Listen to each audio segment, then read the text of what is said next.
temperature. An enzyme is just like a miniature machine with just the right tools to make the reaction happen. The invertase grabs the sucrose molecule, bends into just the right position, moves a little bit, and the reaction happens. Just like that. Now, invertase just breaks this particular bond in sucrose, but in nature, there are thousands of other enzymes which each help a different reaction happen, and that includes digestion.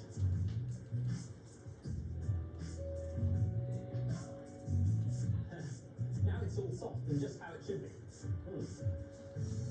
After a few days, the invertase has broken down the sucrose, so now there are no big crunchy crystals and some gooey. But what's that got to do with bees? Well, bees use the same enzyme, invertase, to do the same thing.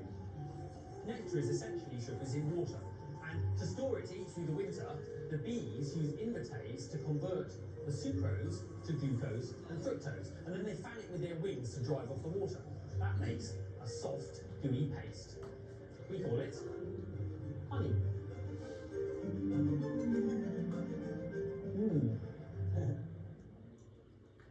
So we're going to be learning about enzymes, and anything that ends in ASE is a type of enzyme. So invertase was an enzyme. And they help reactions happen quicker. That's one of the things they do. But in general, this whole unit is going to be about energy. And energy is the capacity to do work. And there's kinetic and potential energy, which, hopefully you remember from back in the day. Kinetic energy is energy in motion, or energy actually being used. And there's two laws of thermodynamics, and hopefully you remember laws versus theory. Laws can be proven usually by math, and these can be proven by math. Energy cannot be created or destroyed. Energy just changes form. So there are many different types of energy. There is heat energy, which we'll be talking about a lot during this unit. There is chemical energy, which is the energy that our body uses. So this is the energy that are in the form of ATP.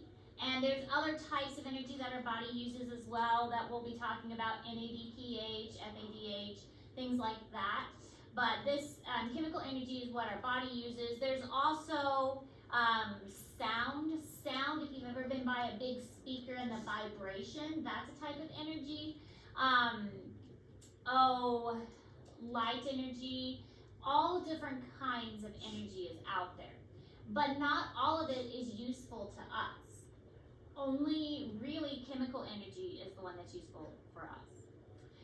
Then there's entropy, measure of how much the energy of a system is dispersed. Entropy means as well that it disperses randomly, which is the second law of thermodynamics. Energy disperses spontaneously, without control, dispersing randomly out into the environment. It's not like you can shoot out energy normally. You can sometimes control its direction, but in a naturally occurring environment, it's going to disperse randomly. So think of like a fire, a campfire. If you're around a campfire, the fire is going to disperse heat evenly all around it, but that's a spontaneous dispersion of heat. It's not going to direct the steam in one direction only. Unless the wind is blowing it in that direction, then it's going to be hotter in one direction than the other. Otherwise, it's going to disperse randomly in all directions. But energy can change forms. It can go from heat to chemical, or from sound to something else. It can change forms, but it doesn't get destroyed, and it's not created. It's just changing from one form to the other. The other thing is it's not all helpful to us. We can only use certain kinds of energy.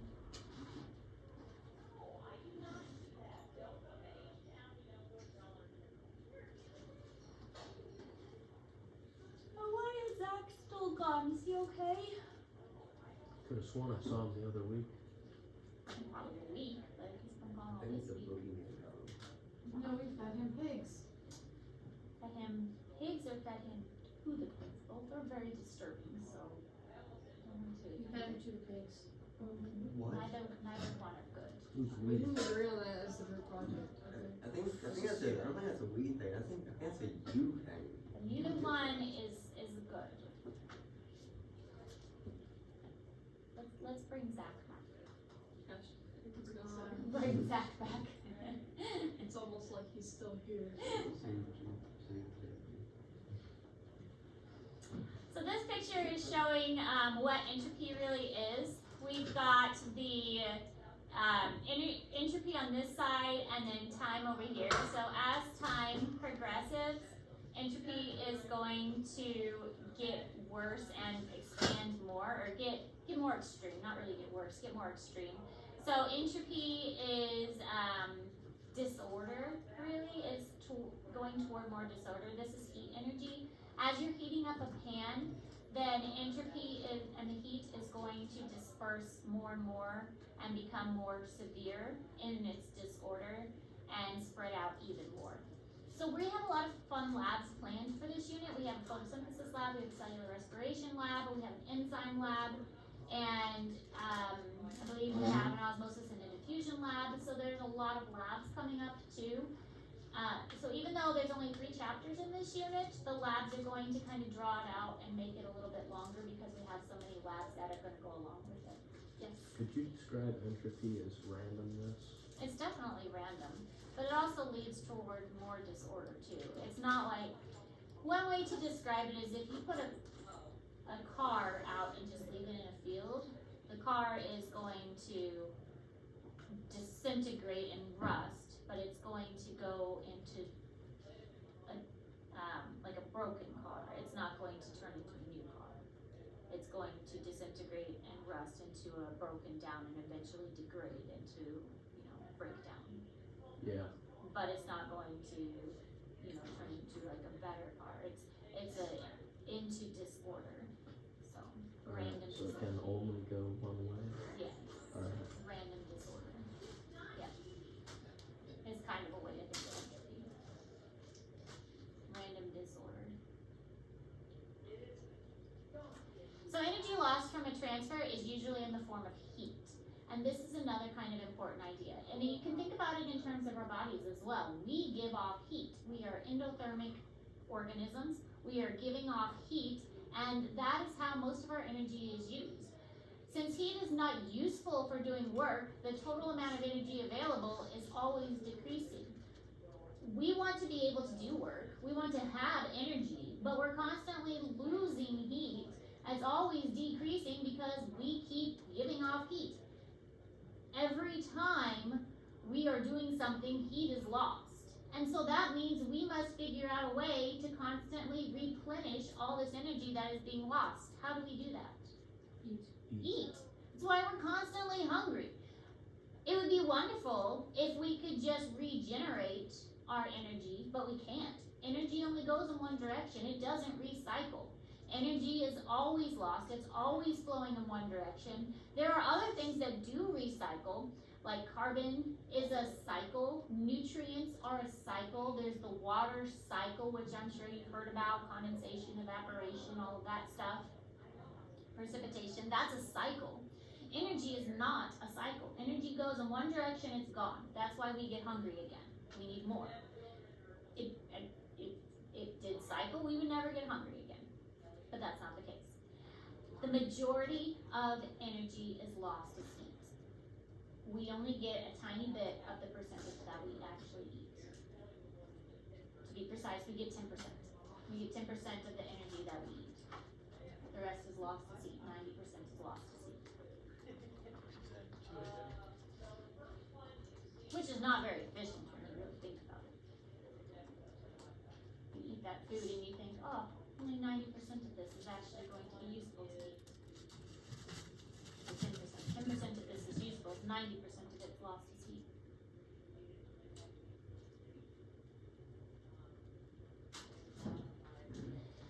So all energy originally comes from the sun. The sun makes plants grow by the process of photosynthesis. Then we eat the plants, and that's how we get the energy that we need, is from the plants. Or we eat the cows, we eat the plants. It's the whole food chain thing. Hopefully you guys know what a food chain is, or food web. But that's how the process works. Energy in chemical bonds is a type of potential energy. think of it as energy stored for later. Now, the main idea here is that energy is in the bonds. It's all about those bonds. We learned about covalent bonds, we learned about ionic bonds. Those bonds, that is what we need as far as energy goes. When a bond breaks, that's when energy is released. If a bond is formed, energy is stored for later. It's like a rechargeable battery. When you charge your cell phone battery or your Chromebook battery, although you guys don't often charge those, but when they are charged, imagine or pretend like you charged it, okay? That would be forming a bond. So that is potential energy. Your Chromebook has potential to be used. Your phone that's fully charged has potential to be used. As you are using it, that's kinetic energy. The energy is being used. It's the same thing as if a bond is being broken. That's kinetic energy.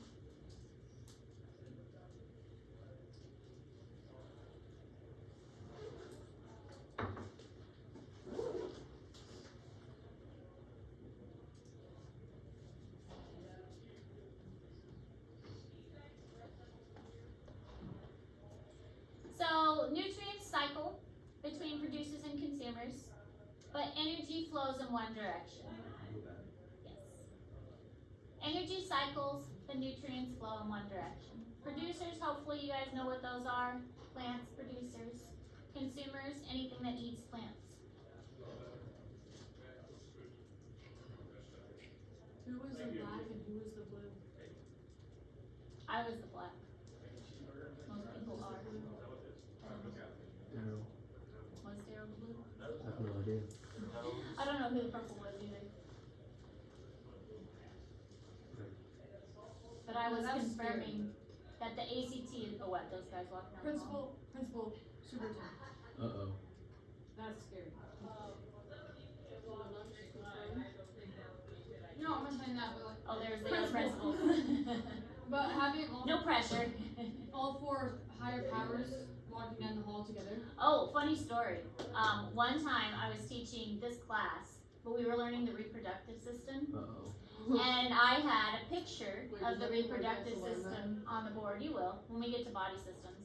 I had it on the board, and then they didn't tell me that they were doing a walkthrough with the very higher ups of the college. This was in Garden City. I had like 5 guys in suits with like fancy shiny gold name tags walk into my room and line up at the back of my room, and I was like, there was a big reproductive system on my board. It was Like what biology. school? It was in Garden City. And I was like, I guess we're doing this. And so I just kept on talking. And they were all guys. And I was like, okay. So I just kept on talking about the reproductive system with like 5 they were like suits and ties, and they all had their clipboards out. And I had no warning. I was like, you couldn't have come any other day, but you had to come when I was talking and teaching about this, but we're doing this. It went well though. This is what we're talking about, and this is what we're doing, so. Angela was going to her head at the time. She's like, she was a very professional teacher teaching this stuff. I bet they wish they came on a different day too. Probably. Well, I usually do fine doing evaluations, but that day I was a little nervous because it was like the top of the college, like the head, like deans of the college. And it was like 5 of them, and they just lined up at the back of my room. I was like, oh crap. Yeah. No, what I would have done is like alright, now we're moving on to topic 3. No, that whole day we were talking about reproductive systems. It wouldn't have mattered. I would have moved on. Because we were getting ready to dissect the pig. That's fun. That's great. Yeah. Anyways, okay, so nutrients cycle from producers to consumers, and then energy flows in one direction. And this is in Google Classroom for you. And whenever we start a new unit, sometimes I forget to put the student notes in there. So if you ever see that I started a new topic and I forgot to put the student notes, let me know. I think I remembered them this time, but sometimes I forget. After So, the study guide was posted. so if I do forget though, let me know. I'm usually pretty good about it, but sometimes I forget. So, but every unit should have a student note section. Alright, during a reaction, one or more reactants become one or more products. So I drew this out on the board for you. The equation that you see on the board, 6CO2 plus 6H2O produces 6O2 plus C6H12O6. Okay? This equation is called a chemical reaction equation, and you will have to memorize this. It's going to stay on the board throughout this unit. This is what? The 6CH12O6 glucose. Correct. So this is the equation for photosynthesis, okay? You will need to know the equation for photosynthesis and the equation for cellular respiration. The easy part is, if you know one, you automatically know the other, because they are the exact opposite of each other. So this one is photosynthesis, because when you think about it, a plant takes in carbon dioxide, CO2 is carbon dioxide.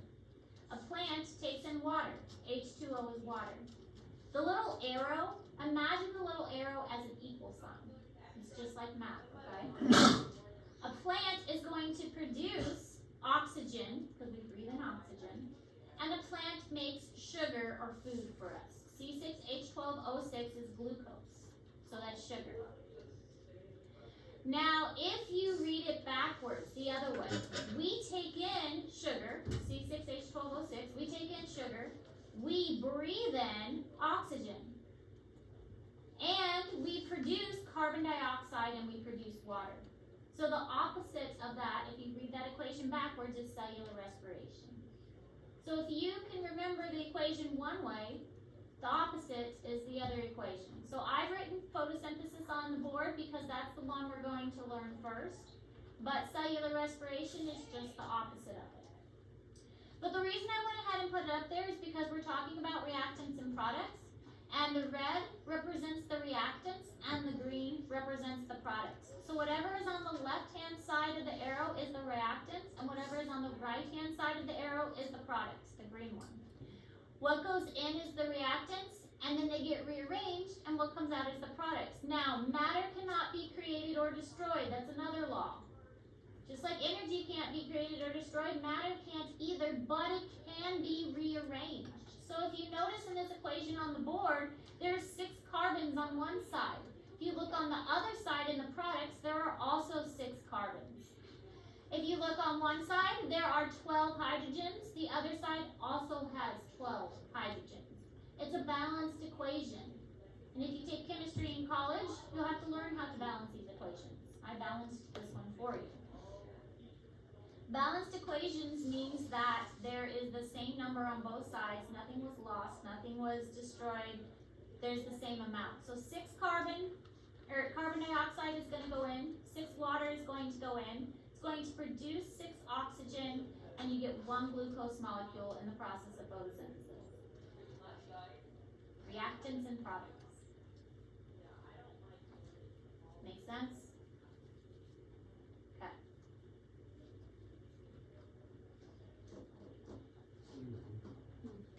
That's photosynthesis.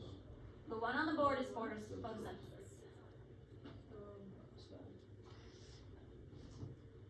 But if you do it backwards, it's cellular respiration. And if you just have to think about it, okay, a plant takes in carbon dioxide. I don't breathe in carbon dioxide. I breathe it out. Not like literally backwards, you just flip them, right? Yeah. Alright. Well, I mean literally backwards too. I mean if you go O6H12C6. you can rearrange them. Yeah. You can Alright. rearrange the order. Do you have to though? So they're just flipped and that's the other. Alright, that's. Alright, so if you look at this picture, She's falling. she is falling. She's attached to a rope though. You can kind of see the rope there. How long can she dangle upside down like that? If she's attached to a rope? 3 minutes. Okay, assuming that she's not gonna die. Oh, forever. She could dangle there forever as long as that rope holds her, right? Mhm. So yeah. Is she, right now, with that rope attached to her, potential or kinetic energy? Potential. Potential. She has potential energy, she can dangle there as long as that rope holds her. That rope is a bond. It's bonding her to that rock. It's a bond. If we break that bond, does it become potential or kinetic energy? Kinetic. Kinetic. The energy is in the bond. When the bond is broken, it becomes kinetic energy. That's the same that is true for these chemical equations. It is going to be potential energy until a bond is broken. Once the bond is broken, then it becomes kinetic energy. Until that bond is broken, it is potential energy. C6H12O6 is glucose. We learned about glucose molecules. That's a macromolecule. That has potential energy in it. But once you start breaking those bonds and start making it smaller, then it becomes kinetic energy. As long as those bonds are maintained, as long as that person is not following its potential. But as soon as you start manipulating and breaking those bonds and rearranging things, then it becomes kinetic. Those bonds are maintained, none of that energy is released. The battery is fully charged. You start breaking these bonds, manipulating them, and you're starting to use up that battery and you're starting to release energy.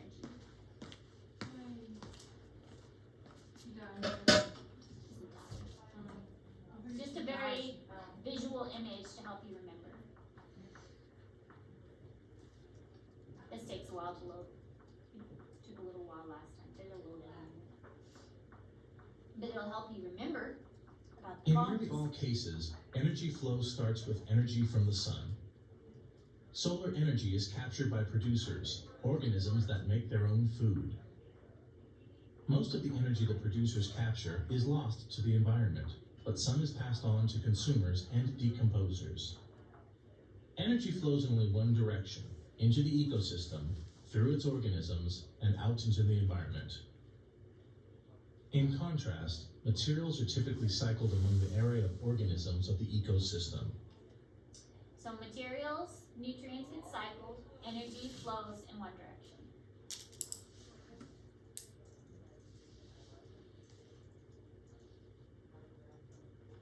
And this is just showing the same thing. You have reactants on one side, you get products on the other. In this case, H2O makes a water molecule, or in this case, two water molecules. All right, endergonic versus exergonic reactions.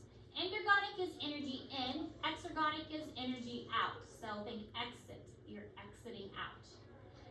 Exergonic is reaction that ends with a net release of energy. Now what's fun about these is if we do an exergonic reaction in lab, you can actually feel the test tube getting hotter. You can feel it warming up. Exergonic reactions is warming up. Endergonic reaction, the heat is being taken away. Have you ever used one of those, it's a canister that you spray the dust off of your device and then it gets really cold? Yeah, that's an endergonic reaction because it's cooling down. So all the energy is being sucked out. That's an endergonic reaction. It gets really, really cold. Now an exergonic reaction would be a reaction where, imagine the reverse of that where the can got really hot. That would be an exergonic reaction. So endergonic, something's getting cold. Exergonic, getting really hot. Yes. Like an MRE. Mm-hmm. Or if you're making bug spray flamethrowers and the flame gets in the can. Yes. Have you tried that? If you did that, I think you would help. I used to have 6 fingers, good one.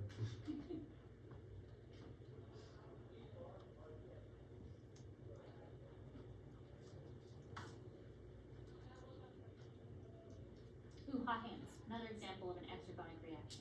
Hot hands. They create heat when you warm them up. And endergonic is cold. Yeah, because it's pulling the energy out. It's making around them cold. But it's more of the idea that energy is being put into it from something.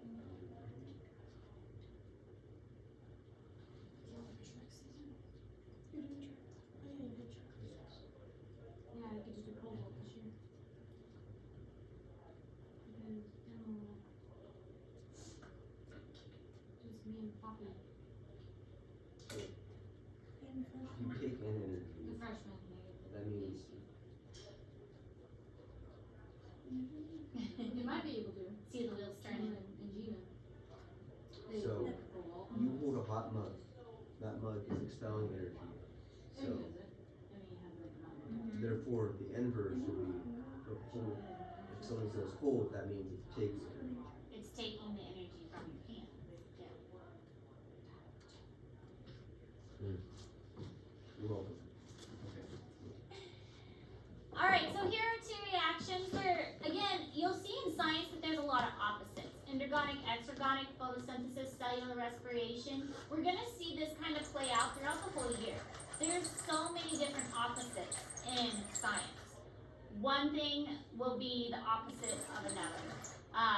Osmosis and diffusion, when we get to that. There's so many different kinds of opposites. But energy in, energy out, endergonic and exergonic. This is in Google Classroom for you, and the processes are showing that. So in one we have energy going in, and when we have energy going in, it's usually creating a bond. A bond is being created, the energy is being stored for later. In this case, we are storing the energy, a bond is being created. When energy is coming out in an exergonic reaction, the bond is typically broken and the energy is being used. So release of energy when they combine with oxygen. Now, this is another kind of interesting idea. Oxygen causes problems. Oxygen is not really a material that most animals could deal with. We'll get into this a little bit more later on this unit, but before plants were around, there wasn't really much oxygen in the atmosphere. Oxygen is a kind of a waste product, so to speak, of photosynthesis. So we have the reactants and the products on the board for photosynthesis. Oxygen was a waste product. Plants didn't need oxygen. It was like they got rid of it because they didn't need it for photosynthesis. And so they released it back into the environment. And so when photosynthesis started, they're like, hey, look at all the sunlight. Let's make us some energy and let's make us some sugar. And so like, oh yeah, well, we have this extra oxygen. Let's release it. And suddenly there's oxygen all over the place. And the world was like, oh my goodness, what's all this oxygen doing? And the oxygen was kind of almost poisonous. And it polluted the atmosphere. And it's not necessarily a good thing until we figured out, oh, cellular respiration. Let's use this. And then we figured out how to utilize the reactant properties of oxygen for a good purpose. But oxygen is necessary for fires to burn. A fire can't burn without oxygen there. And many of these reactions we'll learn later, they're called redox reactions because they need oxygen present in order for them to take place. That's why we breathe in the oxygen now, is we need that oxygen because it causes these reactions to happen. They are a catalyst, kind of. They are necessary to kind of make these reactions occur. And it's a highly reactant material that kind of cause trouble. You've heard of antioxidants, right? Mm-hmm. Antioxidants counteract all the extra oxygen that's kind of wreaking havoc in our body, that are doing things that we don't want. So the antioxidants are kind of counteracting some of those extra oxygens that are not playing nice. What do not playing nice oxygen do to you? Make us sick mostly. They kind of, Like white blood cells. Like, well, no, white blood cells are good, but they kind of unbalance our body and disrupt homeostasis in a variety of ways. viruses. Among other things. They do a lot of different things. So Would that happen if you took someone from like the Himalayan mountains and put them in New Orleans where it's like sea level? Would they have something like that? that more has to do with pressure than antioxidants. And that has to do with how much air pressure there is. Alright. So, chemical bonds do not break without at least a small input of energy. You can't get something from nothing. And I used this example last class, it made me a little nervous. Okay, if I put my cup right here, it makes me a little nervous doing that. Is that gonna fall? No. Could it fall? Yeah. If what? I shake the table. Don't shake the table. I like this cup. It could fall if we shook the table, but as long as nobody bumps it or moves it, it's gonna stay right there. But if we did shake the table, it would fall. The idea is you have to have some kind of activation energy, something to activate it, to make it move. It could sit there indefinitely as long as we didn't do anything. That person could hang from that rock indefinitely as long as that wire wasn't cut. But it takes some kind of something to start the reaction, and that something is called the activation energy. Now, sometimes you need a lot of something. Nathan could shake the table a lot, or he could shake it a little bit, okay? He could, like, tap it gently, or he could, like, make it have, like, an earthquake, like our earthquake drill earlier. Now, activation energy could be a little bit, or it could be a lot. And it really depends on what kind of reaction we're talking about. But this is where enzymes come in. Enzymes do something called lowering the activation energy. We don't want to spend a lot of energy. Why would we? We're all about saving energy. We don't want to spend energy. It's all about saving energy. I mean, let's be honest here. We would rather lay around and get paid than work and get paid. I mean, honestly. We want as much bang for our buck as possible. So that's just how we are wired. And so why would we want to spend a lot of energy and activation energy to make a chemical reaction work? So enzymes are going to lower that activation energy for us. And that activation energy, it's kind of compared to a ball rolling down a hill. A ball can sit at the top of the hill indefinitely. If we want the ball to roll down a hill, we could like tap it just a little bit, or we could give it a big old kick. Giving it a big kick uses a lot of our energy, but giving it a little tap is just a little bit. It really depends on what the reaction needs. But we're gonna get down the hill either way. Oh, And this well, video Before kind reactants of can explains enter a it. metabolic reaction, they must be activated. The amount of energy needed to allow reactants to spontaneously proceed to end products is called the activation energy. An enzyme cannot change the energy of the reactants or the products, but it can lower the activation energy. Enzymes lower the amount of activation energy necessary to make a reaction proceed. Alright, so once the ball starts rolling, this is where the reaction's taking place. The ball can roll on its own. Once it starts rolling, the ball just rolls. I mean, the ball's going down the hill, we don't need to do anything unless, it does its own thing. We want to get down here, but we got to get it over this hump first. So initially it starts up here, way up high. And this is going to be a lot of work, and it's going to require us to really kick that ball hard. It'd be great if we didn't have to kick that ball as hard, or if we really had to put very little energy in, and we just had to tap that ball. Either way, we just got to get it going down the hill by itself. So if we did an enzyme that lowered it to here, so we didn't have to use much energy, that'd be fantastic. Instead of having to put it all the way up here, where we had to go all the way up here, that's too much work. So let's get an enzyme that lowers it way down here, or even further. So we just have to go up a little tiny hill instead. That's what enzymes do. One of the things that enzymes do. Lowering that activation energy, because we're still going to get the same result. We're still going to get that product that we want. Let's just use less energy to do it.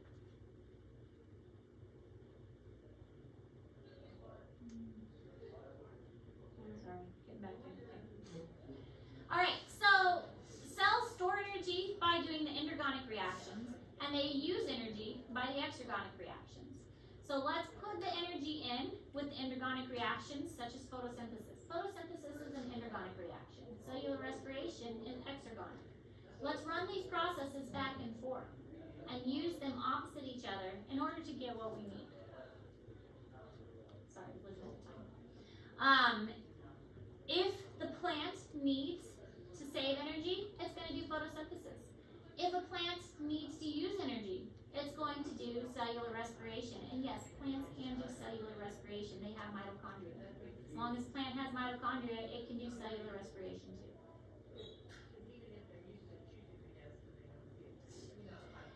And I started playing this little video last class and I didn't like it, so I'm not going to play it for this. I actually stopped it for them.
Energy in, energy out. Did we all get this?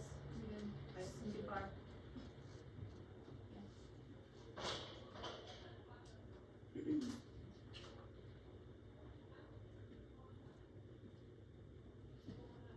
Why is there an elf there? Goes around the room. Moves from place to place. How old is that? It's been here since before me. Oh my. Who moves it? I don't.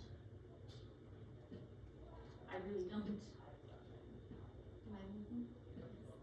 No, that'll take the magic out of it. Yeah, didn't you learn that? It kills them or Up on something. the shelf?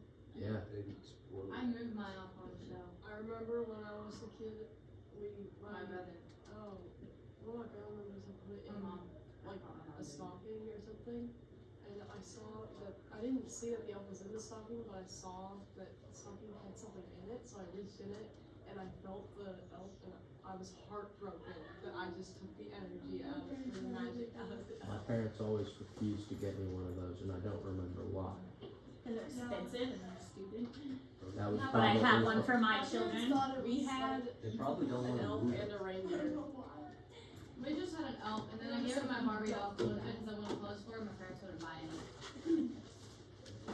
Alright, your assignment is to read this article. Now let me explain. I don't expect you to understand every single thing in it. As you go on to college, you're going to have to read many articles that you do not understand every single thing. I know.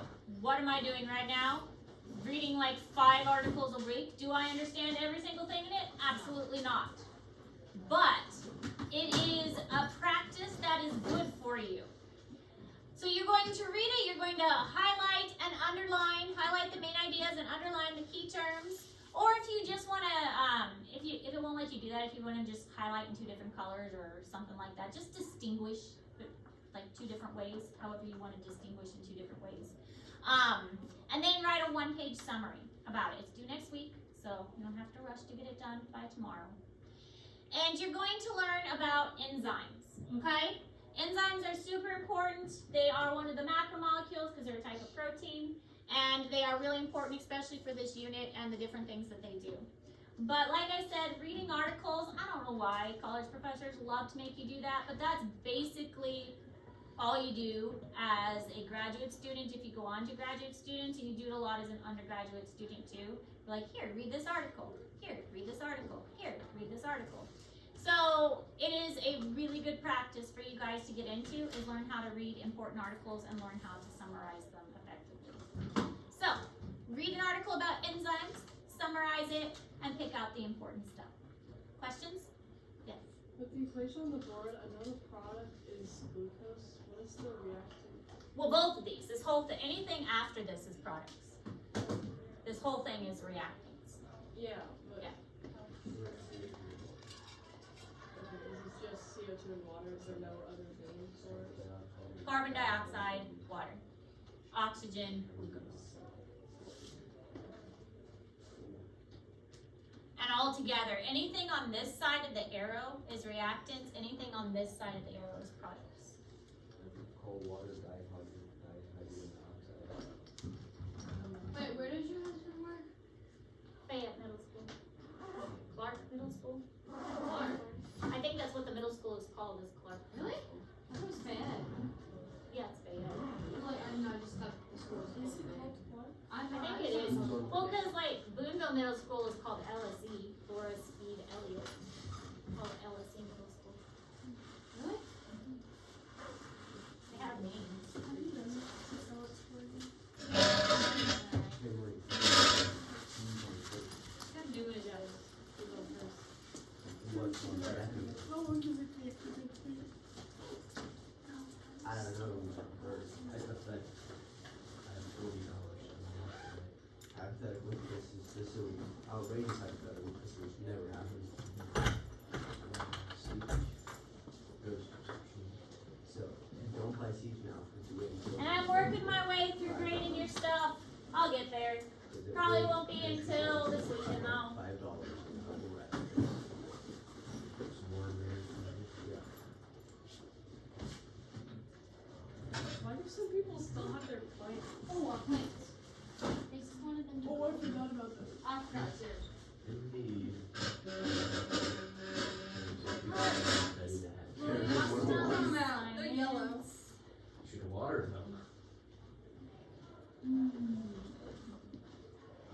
time. Apparently Cayenne's Oh. mother banned Cayenne water for 2 days.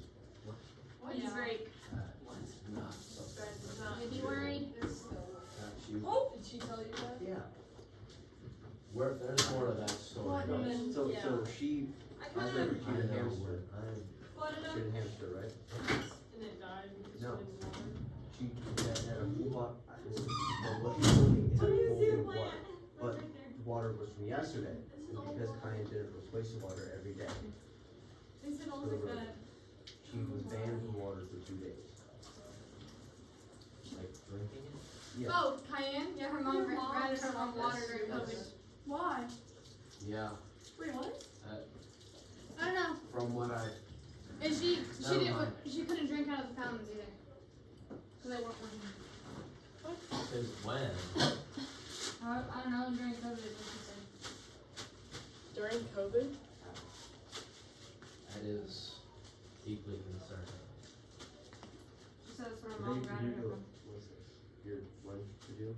This is like the fifth. That's a lot of stuff. Okay, what was on the list? You just wanna read it? Do you think Liz enjoys his life? I'll read it out loud. Do you think Liz enjoys his life? No. I don't know.